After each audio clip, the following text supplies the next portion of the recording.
The Temple of the Elements. According to legend, the ancients built this edifice. It is a tall, spired building made of an impregnable stone-like material. Within, we have found many fragments of the ancients' history in their runic language. This is where the sacred elemental discs reside, each in its own protective holder within the central chamber. The elemental realms are nearly impossible for mortals to reach because of the barriers erected by their guardians. These reports have been accumulated from the far-ranging travellers and the ancient records. They must be treated with skepticism. The Realm of Water. This realm has been described as tropical lagoons, sandy beaches, fields of ice, and a vast, churning ocean. It is said that there is a great whirlpool at its centre. The Realm of Earth. This realm has regions above ground and underground. Above, it is lush and full of life that thrives in the rich soil. The underground region is filled with enormous machines with scoops, gears, crushers, and drills. Okay, I will read you the last couple of realms as well on the next part. And then we're really coming up to the last of the lore, really, that we have to offer in Azurik. Hello, everybody. Welcome to another video.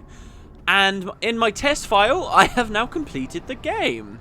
Curious. I might be able to finish it today playing it, but I'm really tired. Like, do you remember in the last batch I talked about how I started recording at like 7 AM and I've only had 5 hours sleep? It's actually still that same day. I'm just quite excited to keep going with it. So, yeah, a couple of things to talk about before we really get into the meat of it. First of all, what does the Oracle say now that we've got all of these discs? Congratulations, Azurik. You have accomplished much and recovered your elemental powers. Continue your search for the remaining disc fragments. Did I talk about this? No, I can't have talked about this because we've only just started. So yeah, the Oracle's kind of...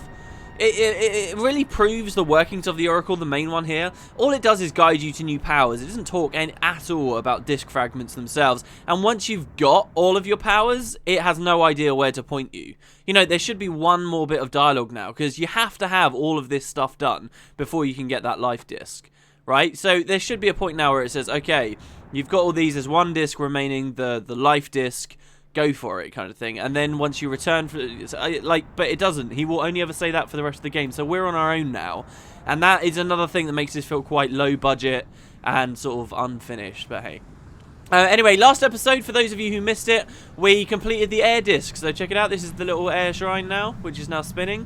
This is pretty cool. We now have air, fire, earth, and water all complete. All that remains, I mean, the desk disc. Wow. The office disk is broken into 5 components. The pencil, the desktop PC, the desk itself, the chair, and the post-it note. No, the life disk. The death disc, sorry, Jesus. The death this is because I'm tired. The death disc has been missing since the start of the series. But the game does, and the Oracle's not going to tell us to do anything now, by the way. We're going to go for the life disc, and once you complete that, he's not going to change what he has to say, and it's just upon you to maybe see whether there's a death disc somewhere. It's kind of bad, I've got to say. But we'll deal with that all in due time. I don't know how far in I'm going to be able to record today. If I feel like I'm being really boring and mumbling a lot and basically falling asleep and yawning too often while I'm going, then we'll call the episode there. But anyway, what are we doing, Wooden Potatoes? What are we doing? We're going back to the Earth Realm. You notice how basically every time we visited town recently, it's then, you know, we've come back to the Earth Realm to accomplish something else. It's back to the Earth Realm, back to the Earth Realm. Why are we going to the Earth Realm this time? Is because we actually are headed to the Volcano Realm. We're going on a little bit of pickup duty here, just for a couple of obsidians, not too many. Nothing crazy, but we are going to grab a couple of obsidians. We're not going to do our big loop around the world for collectibles. I suppose that might be where I stop recording. Oh, hello, aren't you clever? You got up onto the lift with me. Okay, now you got. We are gonna grab 2 obsidians here. One of them was like one of the most basic ones in the world that I sort of slapped myself when I saw in the edit, and I was like, how did you miss this? How did you just forget about it? And the fact that I missed this makes me really worried that I might have missed other stuff. But hey. Anyway, so if you've been playing along with me, you could, getting to the Volcano Realm at this point might not be as simple as just walking onto this pulley, because last time you were here, you were fighting the Earth Guardian, and if you'd gone in through the front entrance, then you could be dealing with some issues. I'm actually going to save here instead of within the Volcano Realm, because it gives me another opportunity. There's music here! The music in this realm is the greatest music ever. Oh, it's so good. I'm going to save here. Well, basically, as long as I've got everything in the desert, we have very little reason to ever come back here. So that's something, I suppose. But yeah, the save point out in the actual volcano realms, like in the middle of that lava lake, and I just want to keep moving, so whatever. And what we're going to do is, first and foremost, we're going to get the third and final fragment of the life disc, so that we can pass through that seal in the town. So we won't be here for very long, and it just so happens that that gets you an obsidian at the same time, and lands us near another obsidian. So yeah, pretty awesome. We'll take the silver teleporter in, and if you look up, the fragment is there. There's the fragment. I don't know. I don't see how I spun my camera around so much there, but I did. But this is like the last conventional fragment we're going to pick up, especially in the sense it's something sort of hidden, sort of semi-optional-ish around Perathia for us to find. It really is the last conventional thing. So here we go. Acid block level 3, one of the last things you ever learn to break. Bloop. Down it goes, and through we go to the third fragment of the life disc. So yeah, guys, enjoy this. This is it. This is like the last conventional fragment. Very cool. That's the volcano itself, of course. And indeed, in addition to getting that life disc fragment, we can also enter this new room here. This is miles above the machine down below, where we were, you know, connecting all the lava and stuff. Kind of weird that they designed all this area, because it's so out of the way. It's so weird. But you can actually come through here, throw your... Well, you'd think you'd go up the geyser, but instead, you just jump automatically onto this zip line. I'm actually going to put the controller down and have a sip of brandy. I'm not drinking brandy. It's like 12 o'clock in the afternoon. It's like just turned over from morning. I'm drinking water. But the point here is you don't have to do anything now. If you just... You are in control. But if you just go hands off, Azurik will do everything for you, and there's no way you'll mess up. And here we're on top of this zip line. So do you remember this from ages ago? Well, we saw the bottom ages ago. So we can hook onto this and slide down to this obsidian. See, the weird thing is, right, I never finished the air realm when I was younger, but I do distinctly remember going down this zip line and getting this obsidian, and I don't know how that's possible. It could be possible because I may have cheated when I was younger. So there's the second save point as well, by the way, which is well within our limits to fly to. But there's like an invisible barrier that stops you because it's meant to stop you from going up that geyser, which I showed you before, where I was talking about a potential sequence break. So the game does have invisible barriers, but this is like invisible barriers done well. Like, I think about like Halo 3, right? Just and Guild Wars 2, hell, you know, so many games that do invisible barriers, like they're just the crappiest excuses for poor design and, oh, we're going to strong arm the character, the player, to not be able to go places. Azurik has invisible barriers too. If it doesn't want you to go somewhere, then it won't let you go there. But they're much more clever about it. Like, I've played most of this game and maybe knowingly hit 2 invisible barriers, 3 max. And those have all been on occasions where I'm desperately trying to break something. And I know I'm trying to break something as I do it. So I really appreciate that. I certainly do. Anyway, that's the obsidian we missed, would you believe it? Right there, basically at the start of Volcano Realm 1. Grab it, that's 2 under our belt, that puts us up to 85. Oh, it would be cool to get 90, wouldn't it, for this next section? It would be cool to get 90. It's just not feasible, though. There'd be too much of this video. Too much. I'm expecting maybe 3 videos, tops, in the life realm, depending on something very big. Basically, there's a mini game we play up there that is awesome for the first 5 minutes, and then you realize it's incredibly difficult. And people like compare it to the, you know, like dodging lightning mini game, and just all the worst mini games you've ever thought in terms of frustration we have to do in a bit. But it's kind of fun, and I think I got lucky on my test file. I just hope I get lucky again. Anyway, I'm rambling. We are now done with that. We've got 3 fragments. We can pass through the ceiling in the town. What the hell could be there? I'll see you guys in a sec.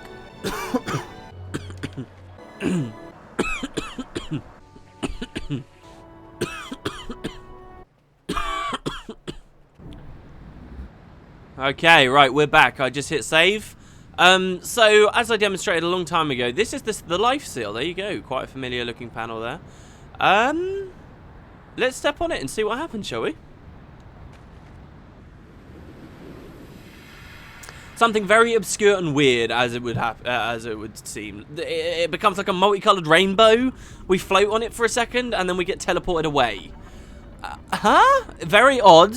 Immediately you should take notice of one thing. Now that we are in the life realm, that is what this place is, the life realm. I should have read the description in the manual of the life realm before coming here. Anyway, this is the life realm, and we have no way back, okay?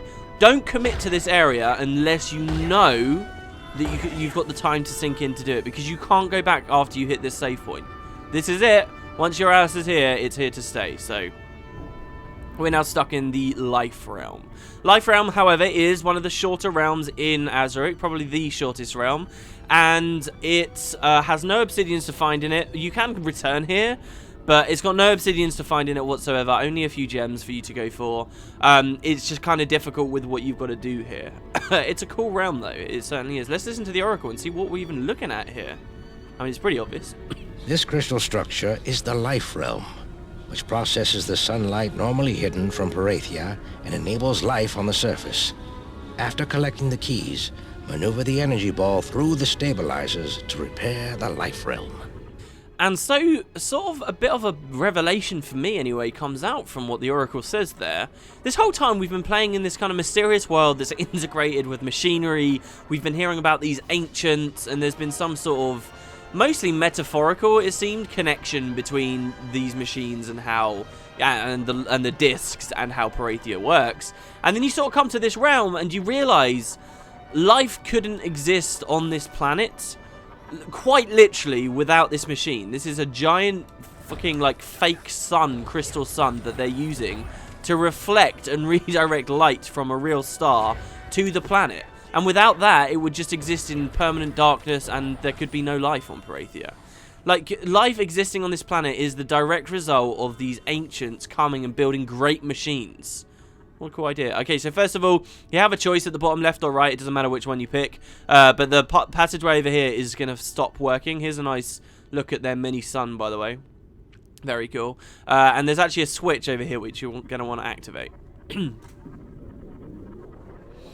That's going to create an electrical beam between here and the center and extend a pathway across. Now, you could go back down now if you wanted. Is that the efficient play? Is that what I should do? Should I go down now and then go up? Yeah, I'm going to go down. I'm going to go down. There's a lot of sort of... You can be incredibly efficient through this realm. If you're inefficient... I'm so sorry about the cough, guys. But if you're inefficient as you're playing through this realm, it can take you ages to complete it. There's only one save point. It's the one at the bottom in the middle. So there's going to be some essence of backtracking along these long paths like this anyway. But yeah, you also notice here in the life realm, we've got those scarier looking bot guys. They're going to be basically a staple of what we're fighting from now on. No more easy bots for us. But yeah, like, this is a crazy idea and one that I really like, you know.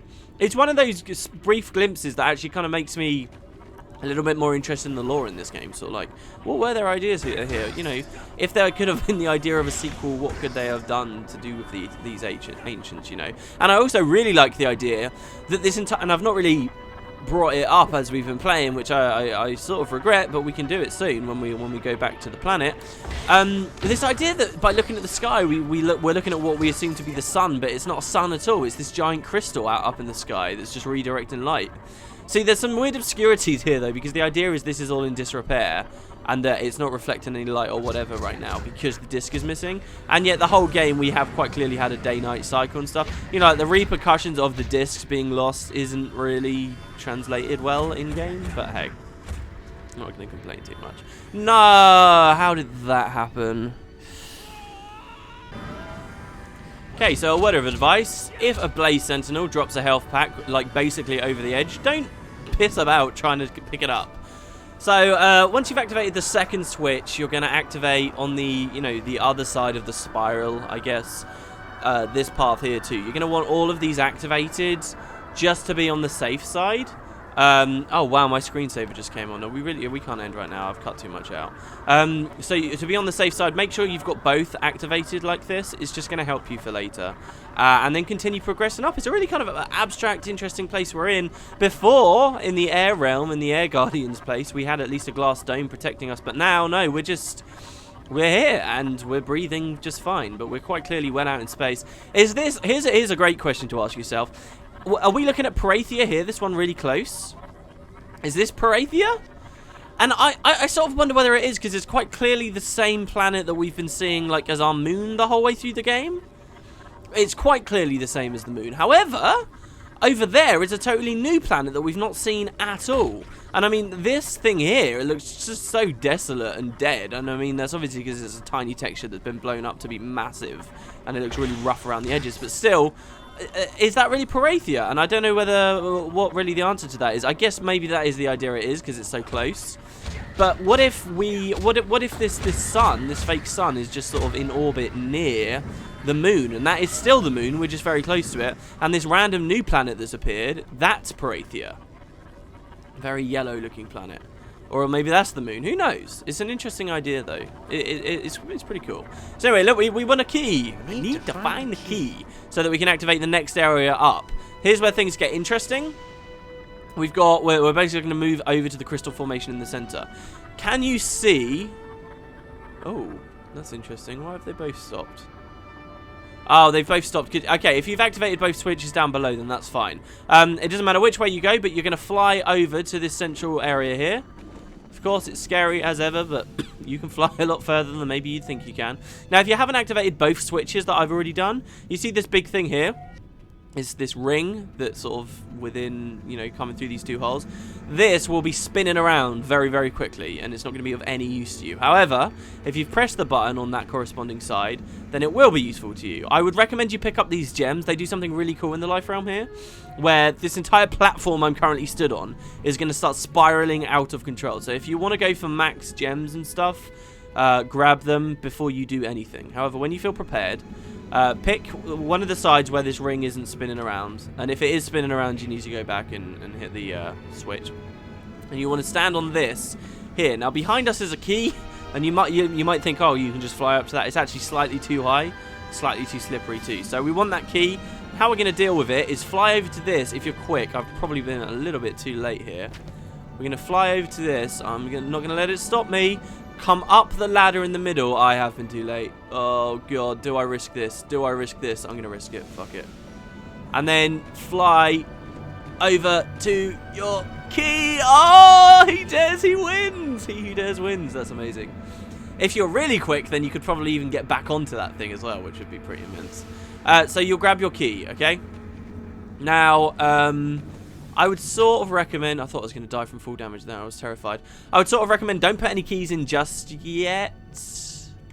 Or should I put in a key? Yeah, let's put it in. Let's go for maximum efficiency here. Way more efficient than my test play. Number one key in. Just as long as that spins the right one. So as you can see, this is doing a lot of weird stuff that's not going to make sense just yet. But we'll place that in. Most importantly, we now have another route up. But this platform we were on earlier, look, that's now spinning in crazy ways. And I love that this game engine can do this. You know, that's a platform that we could be walking on, and it's an immense structure too. And now it's just spinning around like that. I really like that. I think it's really cool. Also, there's these flare things now being fired out. Those will become apparent soon enough. Oh, why? Why am I coughing? I'm not ill. I am not ill. We're going to fly over here and do the same thing again, basically. And there'll be even more of those fiery things coming across too. But no worries. I will explain why they're not dangerous to us right now, but they'll be fucking annoying later. I'll just say that much. So we need to climb up here. Here you go, Azurik. A bit clunky that bit, I've got to say. And we're gonna wait for that platform. I don't want to wait for my life to be over. Alright, here we go. We're going to fly over to it now. Oh, I could have gone so much earlier. Alright. It's fine. Climb the ladder. And your other option is to jump onto the platform and then just stand there like a goofball while it rotates the whole way around. But, you know, if I, miss this now, I have to wait the full 360 degrees. Obviously, there's those gems there too. What it wants you to do is wait for the last second, but I don't like it doing it anyway because of that weird rock that spins around. Those rocks are actually going to form up to make this thing look like a complete sun later, and it's going to be really beautiful. If I can complete the minigame, which is fast approaching. So we put in the key on that side last time. So let's go down this side. Like so. A couple of sapphires. If you miss these, then that's it. It's game over, whatever. There's some emeralds down there too. I don't like how there's wind elementals over there, so I'm going to try and hug to the right as I come over. There we go. Let's kill these lovely ladies. And we'll plug the second key in. The arm comes to extend. And now, again, on both, like, spiraling pathways up this, both have been... Look, these bots are so difficult to kill if you don't have the right element. Definitely water is the way to go. Now, both spiraling pathways have been extended once again, so just be sure that you've done that correctly. Now, there's going to be a fair bit of backtracking involved here, and you'll be very happy that I can speed this up. But you want to climb to the very height of this spiral, which is going to move us around near the top of the sun. And you can see that there's more machinery that we have to deal with up there. It's really not that complicated. So we're going to just keep sliding around all the way up to the top. And we have to hit a switch there, and then turn all the way around and walk all the way back to the bottom to hit the save point, and then go up the other spiral and then hit the second switch. It's like, I don't know, it's really lame actually with this bit of backtracking, especially considering the minigame that's coming up. But yeah, I did find it was kind of profound actually on my test file running through here. It really was. You know, just thinking about, you know, just basically looking at the stars and the universe. I love it when games, you know, have like very traditional kind of fantasy settings, and all of a sudden like you're out in space and you're dealing with like their solar systems and, you know, their universes as a whole. I think that's, you know, always really cool. So we'll hit that switch. Again, that's going to let us go higher, but don't go higher. There's no point. We're going all the way back down. And yeah, you just sort of wander around staring out at that planet. And it's so low res. I cannot lie, it's so low res. But it's a cool moment. It makes me think of, you know, what could they have done with a sequel if they'd ever had the opportunity. Personally, I would have, like, I don't know, I would have set it like 500 years in the future or something. And like at this point in the future, Azurik isn't, like, the general opinion of Azurik isn't that he was some great hero that saved Perathia, but he was like this corrupt, evil man that would like cause the downfall of it or something. And you're like playing as a Perathian who believes he was the good guy, and like you're on a quest to like discover the truth behind him. And like the whole way through the game, you are completely convinced that he was, you know, this great hero, and you, the player, would be too, because you played Azurik 1 and you know that he was a nice guy. But then, like, maybe towards the end, you find out that in his later years, he did go, like, pretty crazy. Pretty interesting for a sequel. And then, yeah, you know, have more to do with the Ancients. Keep the element system, because that's really what this game is so good with. You know, except maybe expand on it a bit. And that, as well, could tie in as well. Like, if you were to do a sequel, here's something I mentioned really early on in the series. There's this idea, okay, think of an Xbox controller. You've got all of these buttons, right, that we've constantly been looking at in the UI on the bottom right-hand corner. It's been really intuitively done, okay? Think about early designs for this game. They see an Xbox controller or whatever. I don't know, what came first? Did they see the Xbox controller first or the element system? I'm kind of curious. But an Xbox controller has got a black button and a white button that are completely unused in this game. Oh my god! Wow, I can roll. Except for one thing, which I'll show you like in a bit. They're completely unused. So I wonder whether early concepts for this game, what have we got? We've got the regular elements and then life and death. What if like they were gonna originally have a 6-element system? Like, or later you'd unlock the life power and the death power, and you could combine that with your current stuff, you know, to have even more options. They obviously never got around to it. They obviously bit off way more than they could chew. Oh my Jesus. Wow, okay, we are at the top. You can thank me later for that fancy editing where you get a speed up and me talking at the same time. So clever, am I right? We've got the smash shield on that. That actually defends you from blaze sentinels, which is pretty cool. But yeah, you go to the very top of the other side and you hit this switch too, which is going to lower the final disc fragment that you saw there. The life fragment, disc 4, sorry. The final fragment for us to get in this game is right there at the top of this machinery here. However, it's very tricksy to get to. Very, very tricksy indeed. I will leave that for next episode, though. This one might still be on the long side. So thank you very much for watching, guys. Azurik, Rise of Perathia. Tomorrow, we will be flying around like a rocket jet through space in an awesome little minigame. I kid you not. Oh, yes.